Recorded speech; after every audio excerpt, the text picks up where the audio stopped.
Alhamdulillah wassalatu wassalamu ala sayyidina Rasulillah Sayyidina Muhammad ibni Abdillah wa ala alihi wa sahbihi wa man wala, amma ba'd.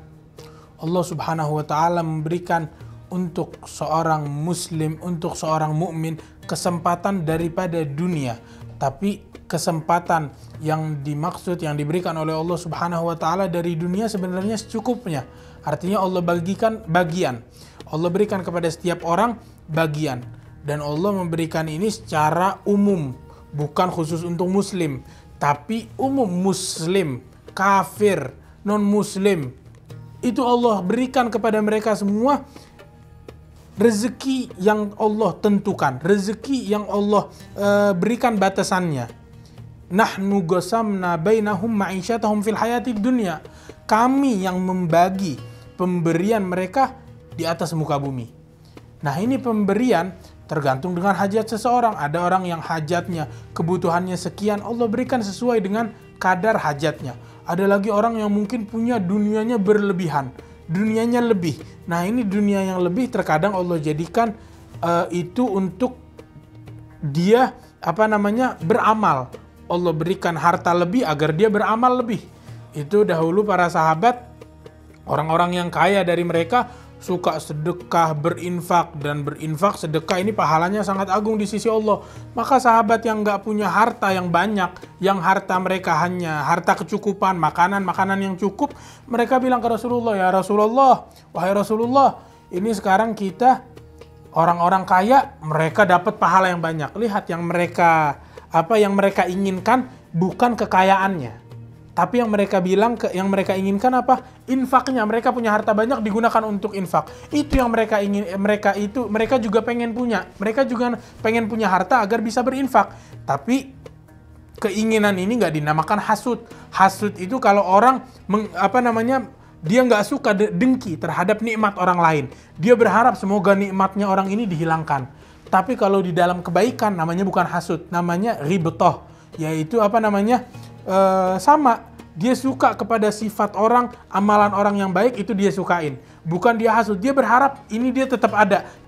Saya pengen nikmat yang sama sebagaimana nikmat yang Allah berikan kepada orang tersebut. Ini namanya ghibthah. Dan ini sesuatu yang bagus, sesuatu yang mulia, bukan dengki dan juga bukan hasud. Nah, ini para sahabat, mereka punya harta yang cukup, mereka yang punya harta yang banyak. Akhirnya Rasulullah kesian sama sahabat yang miskin, yang gak punya harta yang banyak. Maka Rasulullah bilang, saya ajarin kepada kalian suatu zikir amalan yang pahalanya besar. Pahalanya sangat besar. Kalian pengen pahala yang gede kan? Itu yang dimiliki oleh orang-orang yang suka sedekah, infak. Saya kasih amalan pahalanya gede, pahalanya juga sama. Maka mereka senang. Dikasih apa? Disuruh baca subhanallah 33 setelah sholat. Alhamdulillah setelah sholat 33. Allahu Akbar baca 33 setelah sholat. Allahu Akbar 34. Jadi totalnya 100 zikir setelah sholat. Diajarkan oleh Rasulullah. Maka akhirnya mereka, sahabat-sahabat tersebut pun melakukan zikir itu. Sampai nggak lama berlalu waktu, sahabat-sahabat yang kaya, sahabat-sahabat yang punya harta yang banyak, tahu amalan ini. Akhirnya mereka di atas sedekah mereka juga melakukan amalan ini.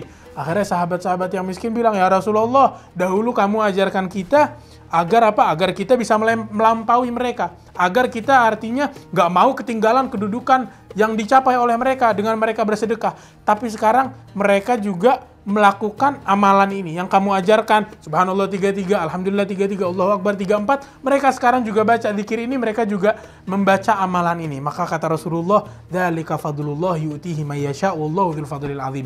Itu adalah pembagian Allah, pemberian Allah. Allah memberikan kepada siapapun yang Allah inginkan, dan Allah subhanahu wa ta'ala sang pemilik karunia yang besar. Artinya semua rezeki yang diberikan kepada kita itu dari Allah subhanahu wa ta'ala. Semua harta yang diberikan kepada kita itu dari Allah dengan batasan tertentu, dengan dengan kadar yang ditentukan oleh Allah. Nggak mungkin yang rezekinya dari Allah 30 dia punya 31, nggak mungkin.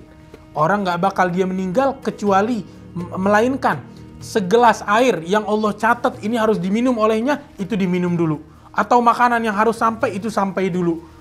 Atau nafas, mestinya dia berhembus nafas, nafasnya sekian puluh sekian ribu atau sekian puluh sekian triliun kali itu dihabiskan, diselesaikan, baru umurnya akan habis. Rezeki Allah tentukan kepada setiap yang bernyawa dengan kadar yang Allah Subhanahu wa taala tentukan. Semoga Allah Subhanahu wa taala berikan kita rezeki yang zahir, rezeki yang batin. Allah limpahkan anugerah Allah, karunia Allah kepada kita sekalian. Wassallallahu ala sayyidina Muhammad wa ala alihi wasallam. Walhamdulillahirabbil alamin. Wassalamualaikum warahmatullahi wabarakatuh.